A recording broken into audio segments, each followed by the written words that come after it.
There's a poetic truth uh, uh, that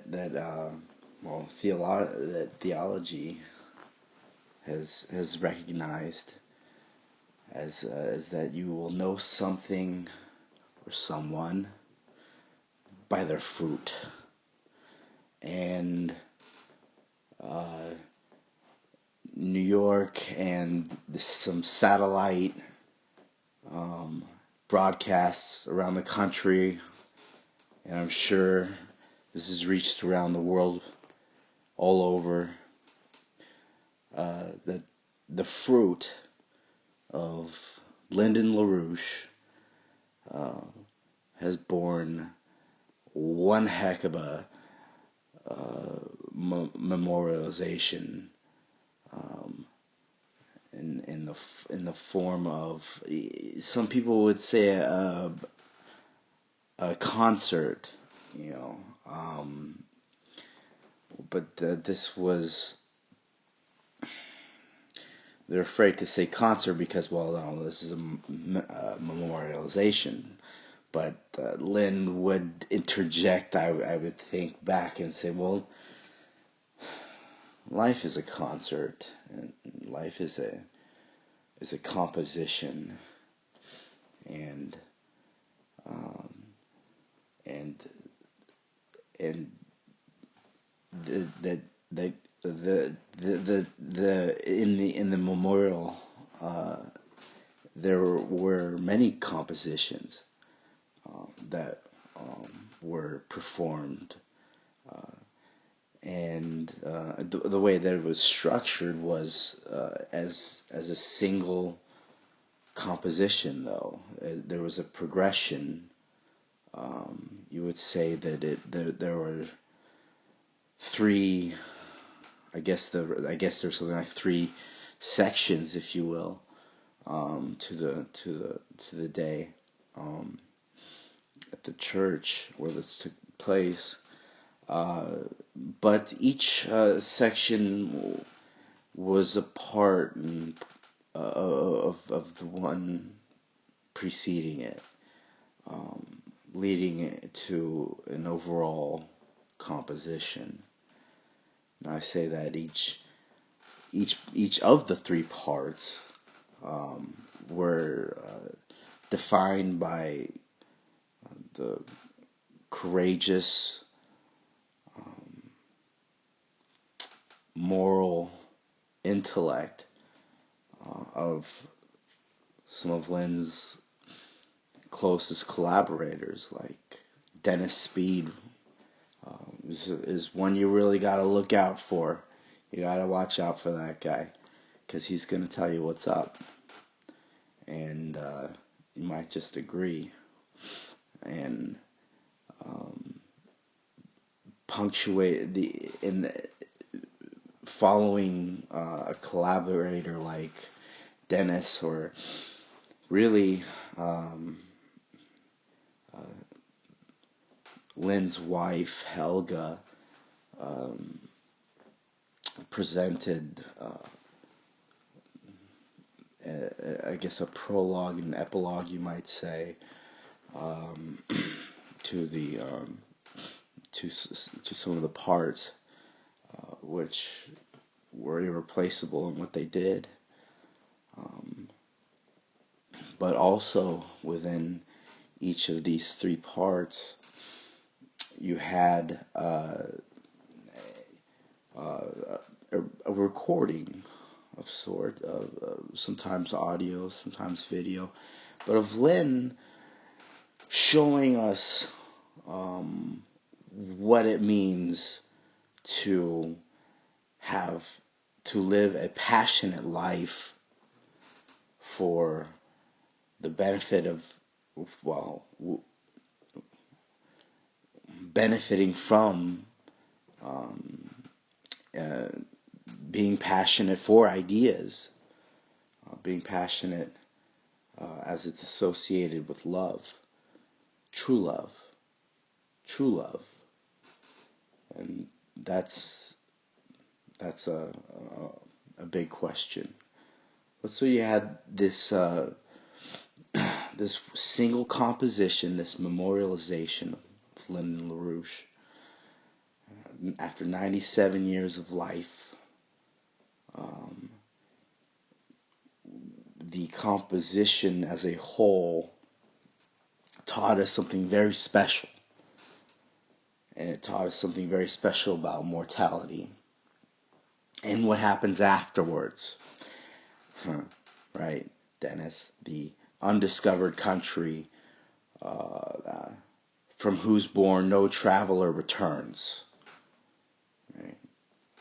But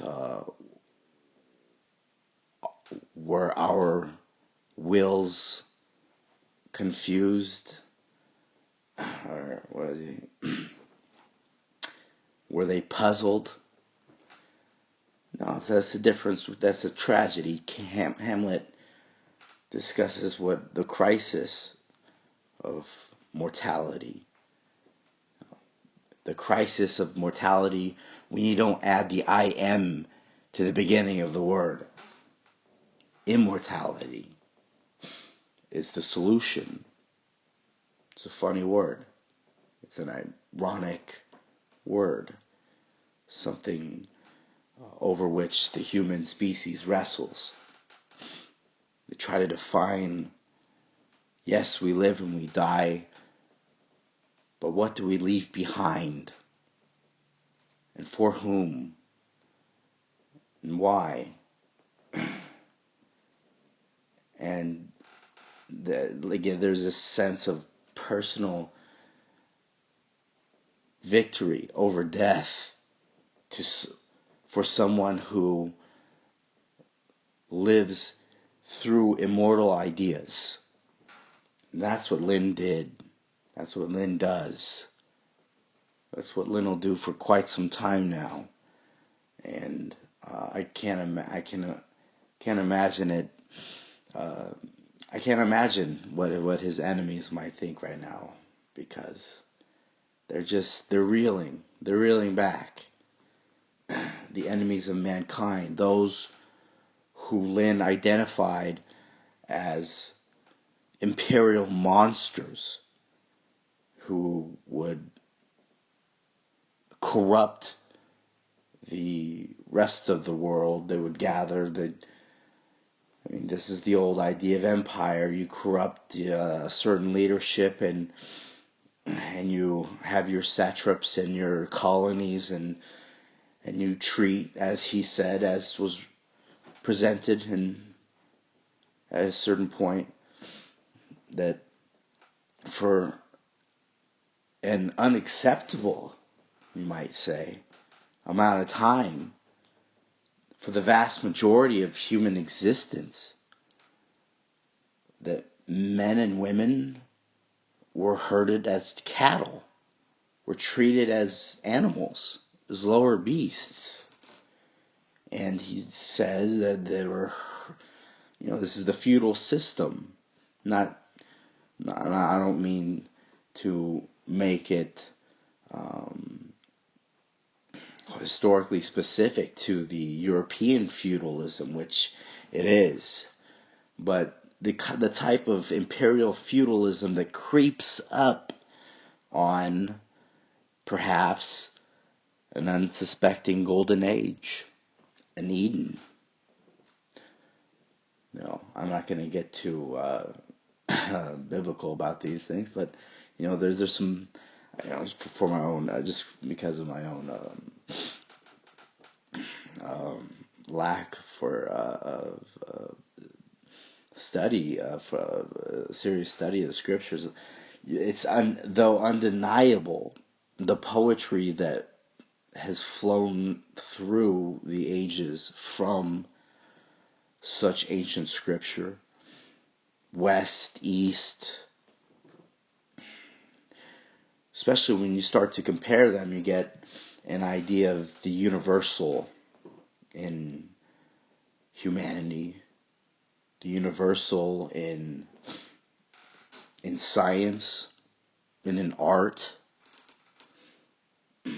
If it captures the universal, if it plays with the universal. If it doesn't, it ain't art and science. It's something else. That's that imperial stuff. So this memorial, it didn't just say something good happened. Okay? It showed the good.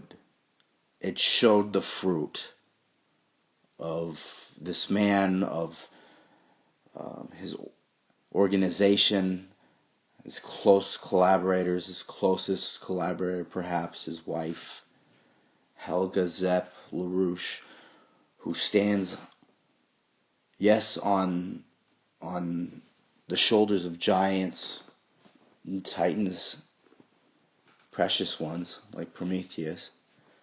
They came before her, but she's standing pretty dang tall right now, all on her own. And with us, with the organization, with the Schiller Institute, with the new ideas of creating chapters. To now, you want to see fruit, okay? That's what we're gonna go with that. We're gonna create chapters. We're gonna inspire entire.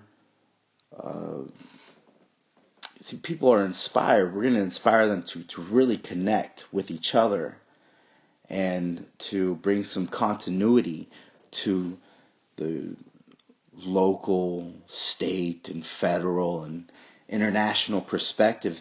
We're gonna tap into this taps into the common citizen's responsibility in a republic, not a nakedly democratic mob that some are flirting with in their ways, in their infinitely troublesome ways, but that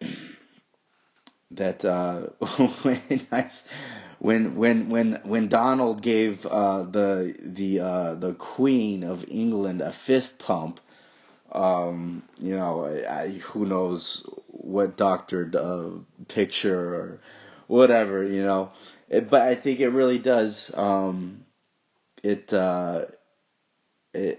True story or not, I think it came out. I think it came out right, and I hope it really was like that. That there was none of this bowing and curtsying and Her Majesty, Your Highness, and all this grotesque philosophy to the Republic. That did not occur. That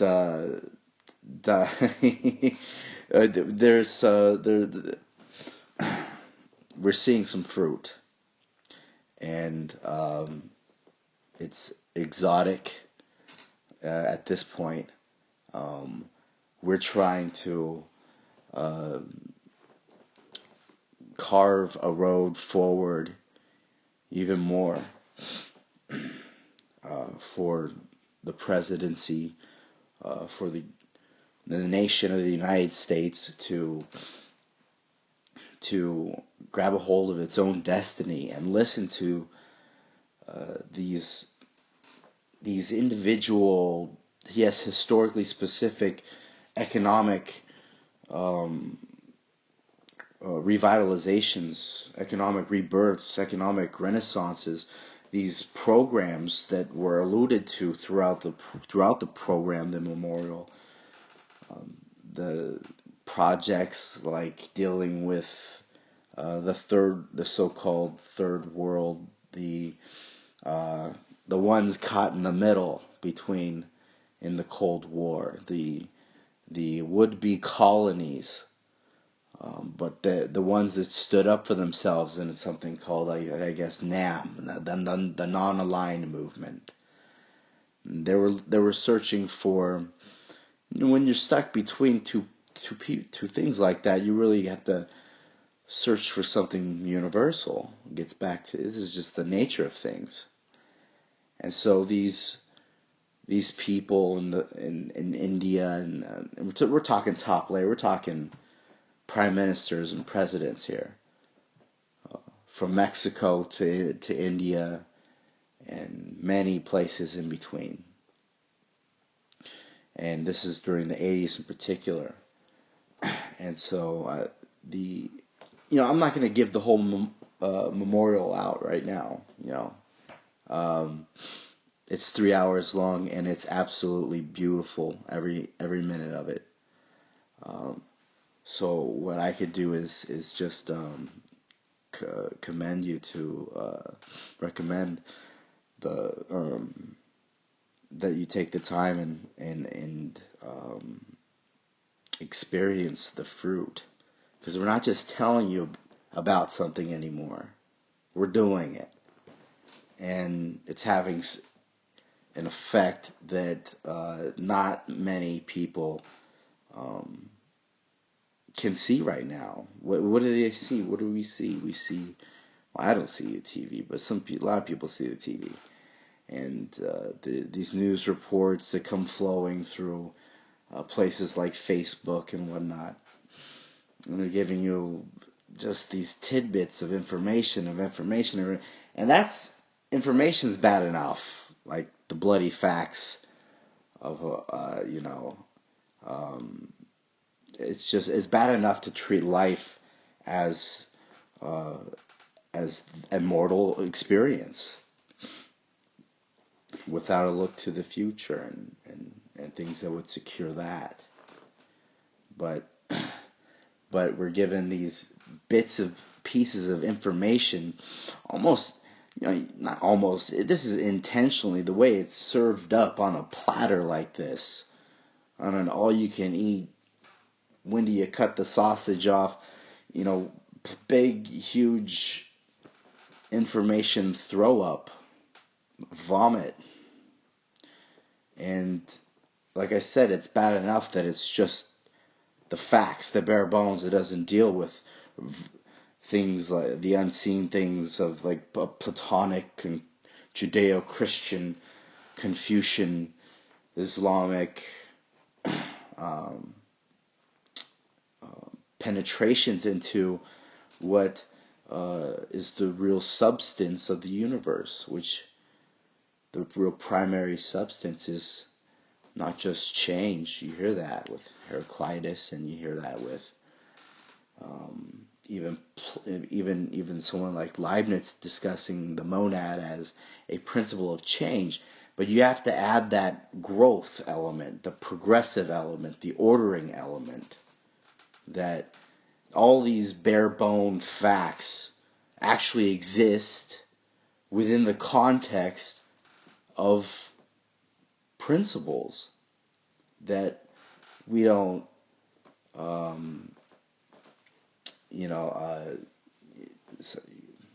the opposite way of looking at these things is that they're mysteries, is that all we do know are the bare bones and facts, and what happens in between is the mystery, but not the tradition we got.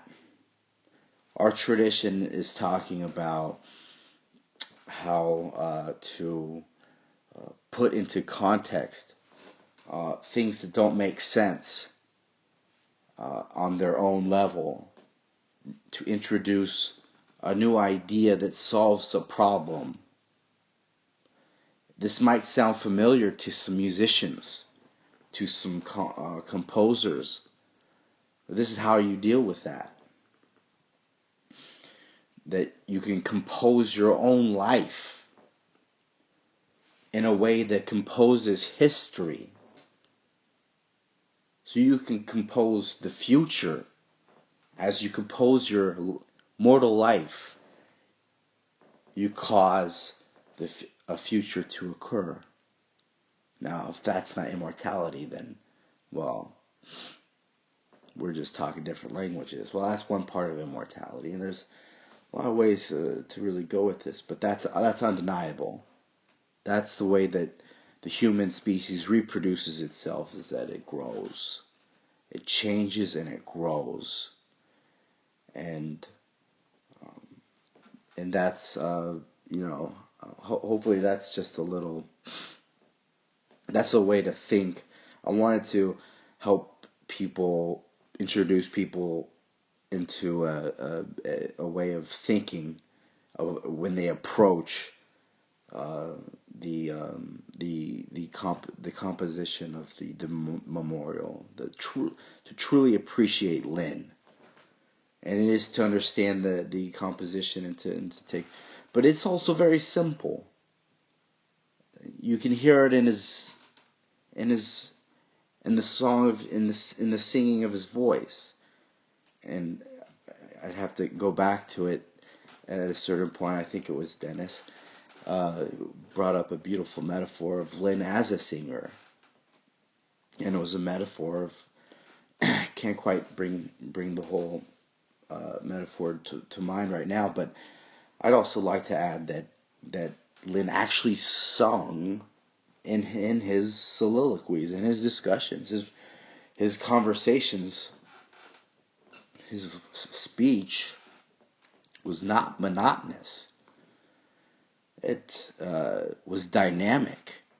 I mean, that's the only way that you can deal with the facts, is you deal with them in a dynamic way. You put them in context, in the context of the fruit, of the change, of the harvest, and so I think that might help some people. Hopefully it does. So have fun with it. I'll try to I'll try to keep some recordings coming in some future early dates. So take care, everyone, and please enjoy the latest memorial for Lynn. You can find it on the website, on my page. It's impossible to miss. So have fun. All right.